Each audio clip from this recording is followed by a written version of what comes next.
Hey guys, Bejcon here.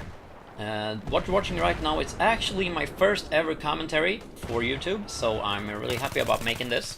You're going to see me play some Battlefield 3, and just a heads up guys, I really suck at this game. Now you know that. Well, what am I going to talk about? Firstly, as a lot of you guys know, I've been starting my new job, my new life, one might say, as a business specialist at the first ever Apple retail store in Sweden, opening in Stockholm this autumn.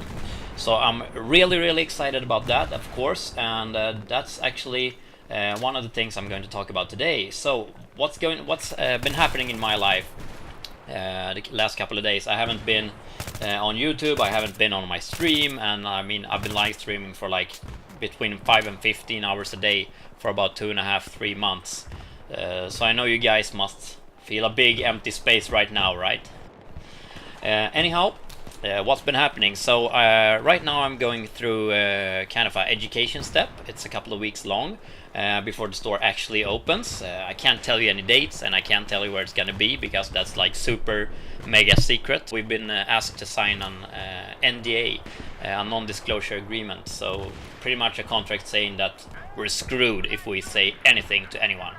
Anyhow, we've been going through the education, and obviously, for reasons I just stated, I can't tell you what we've been doing at the education, except from, you know, the ordinary stuff. We've been learning about the Apple products, we've been learning about, you know, how to treat customers, and, you know, how to use feedback in your working environment, and stuff like that. It's been really great, and a super cool experience so far.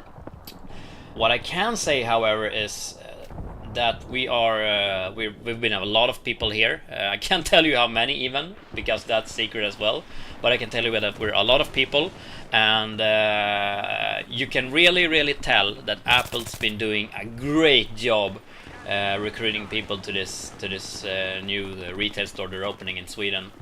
And what I mean by that is that, like, I've found at least 10 guys and girls that are like equal to myself. They love gaming, they love computers, and they're still really cool guys, you know. They're still really social. A lot of people who are into gaming, like myself, are or you know, tend to be kind of unsocial.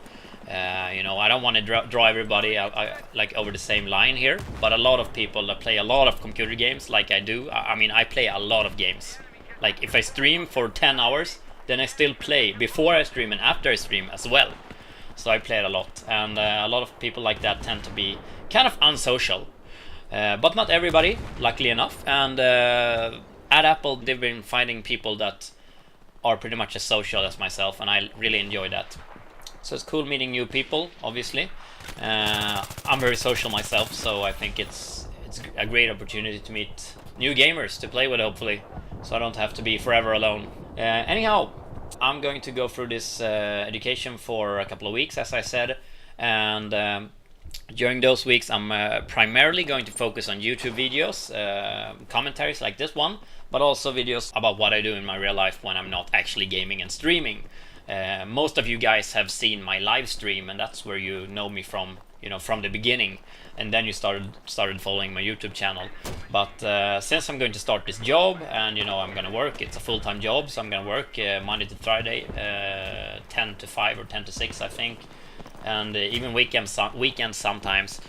I won't have the time to stream every day because I'm going to be so super mega tired when I get home from work, hopefully, because I've been having so much fun.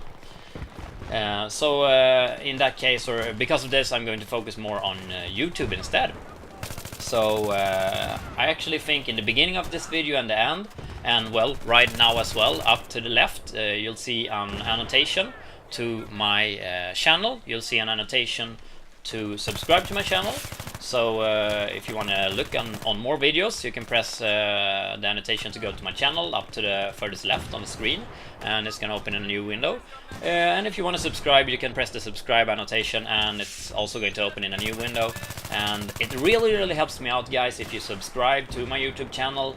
And it also helps out a lot if you give me positive feedback in a comment, and well, feedback overall. It can be negative as well, as long as, you know, I can develop.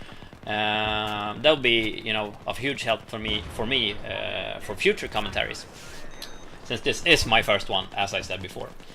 And also, please, if you like the video, like it. As I said, I'm not super mega good at Battlefield 3, and actually not at any FPS game, to be honest, but I try my best and I try to develop all the time. And if you have any tips for me, what I should think of, like don't aim towards the ground, aim in front of you or whatever, please drop it in a comment below, and I'm definitely gonna answer all comments if you have any questions. And I'm definitely going to take the critiques to myself and try to develop as a player. I love developing, so that's what I'm gonna do. From one thing to another, if you actually do wonder when a new YouTube video is coming up, or when I'm gonna stream the next time, or anything like that, what I do in my normal life, if you want to see pictures from when I do whatever, you should definitely follow my Twitter account and my Facebook page. It's twitter.com/bejcon, and easily enough facebook.com/bejcon. You can also find the links in the description, and I'm gonna post a lot of stuff there. I actually post more than I should, but if you actually want the information, you should definitely follow me on those social platforms. Anyhow, this is a really retarded spawn position. Someone dropped a beacon in the middle of freaking nowhere, so I had to like climb a fucking mountain to get where I wanted to, and well, it worked out eventually. More about my life right now. Well, I'm just super mega excited. I'm using too many positive words right now, but I'm so excited about this opportunity working with Apple. And it's I wouldn't say a dream come true. That's maybe exaggerating a little bit, but it's almost like that. I'm really happy to get the opportunity to do something I really like doing. I love working with sales, and I love computers. So in this new retail store, I'm joining them in creating something that's not even existing in Sweden today. When it comes to the brand and the company, but also when it comes to service and stuff like that within a retail store. Because what Apple provides in a retail store, I've learned these last couple of days, is amazing. I mean, I know it sounds really cheesy to say that, but I can't put it in any other way. I mean, if you go to a normal retail store, they'll try to sell you as much as possible. We don't work with a commission-based salary on that level, like I've been used to doing on all my other sales jobs. On Apple, instead you work with making the customer happy and getting loyal customers, and working out a solution that is win-win. It's something that I think most salespersons in the world actually really want to do. When you start working with sales, if you love working with sales as I do, I've been working with sales for about 8 years now. What you really want to do, or what I actually really wanted to do, was working with sales where you could actually help people, where you could actually provide a product that's really good, and you never want to feel like you push something onto the customer. You never want to feel like you're selling something only because you have to take your budget, And at Apple, I get the opportunity to actually work together with the customer and give them something that they will be happy with, and that I will be happy with and feel good with about having sold to them. For example, one of the mentors during this education told us that only last week in London, the best worked. A customer came in and was like, I want to buy laptop you can sell, the best laptop you have, like top RAM, top megahertz, and large hard drive and everything, and big screen, because I need the best.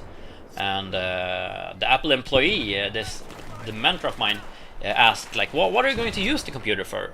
Are you going to edit videos, or are you going to use CAD, or are you just going to check your email, or what are you going to use it for? And they talked it through, and apparently he travels a lot, and he's mostly going to use it for emails and surfing the web, but he wanted the speed. He doesn't want to wait for the browser to start up and stuff like that, so he didn't want the cheapest computer. And but the Apple employee said that, well, actually, man, you don't have to buy the 17-inch computer, because it's actually quite heavy compared to the lighter ones we have, and the MacBook Pro is actually quite heavy as well compared to the MacBook Air. So if you instead would buy a 15-inch MacBook Air or a 13-inch MacBook Air, maybe it was, or it was perhaps, it's gonna be, you know, exactly as fast for you browsing the web and, you know, checking out your email. It's just gonna be like half the weight, and it's also a lot cheaper. And when I heard this story, I was amazed, because I come from a background where you sell things and you always try to sell them extra things, and you always try to charge them as much as possible. One time I was working with selling advertisements, and our boss said pretty much that if we wanted to, we could charge 2,900 kroners, so that would be like say $350. I might be off on the counting here, but say that my boss said you can charge $350 at the lowest price. But the start price, that's $1,000, or actually more. It was like $1,200. That's the start price. So we call up the customer. We said, we have this product for you. It's $1,200. What do you think? And they said, well, it's too expensive. And then we could say, I often ask the question, what's a good price for you for this same product? And the customer maybe said, I could pay $500. That's nothing more than that, because $500, that's a good deal, I think. And then I say, okay, I'll see what I can do. You know, I put mute on the phone, and you know, then I unmuted, and I was like, yeah, actually, you know, we could do 550. Is that okay? Oh yeah, we have a deal, you know. But we always try taking as much as possible. And here at Apple, you just, instead of doing that, you work with getting people happy. And you know, I'm super excited about this opportunity to be able to actually work out something where you feel good about selling a good product, and the people are happy about buying a good product and, you know, getting a good deal. So I can't talk much more right now because the video is coming to an end, but thanks for watching, guys, and more commentaries will be incoming. If you like the video, please like it and subscribe to my channel, and please drop a comment with feedback, because I need a lot of feedback in the beginning. So until next time, peace out!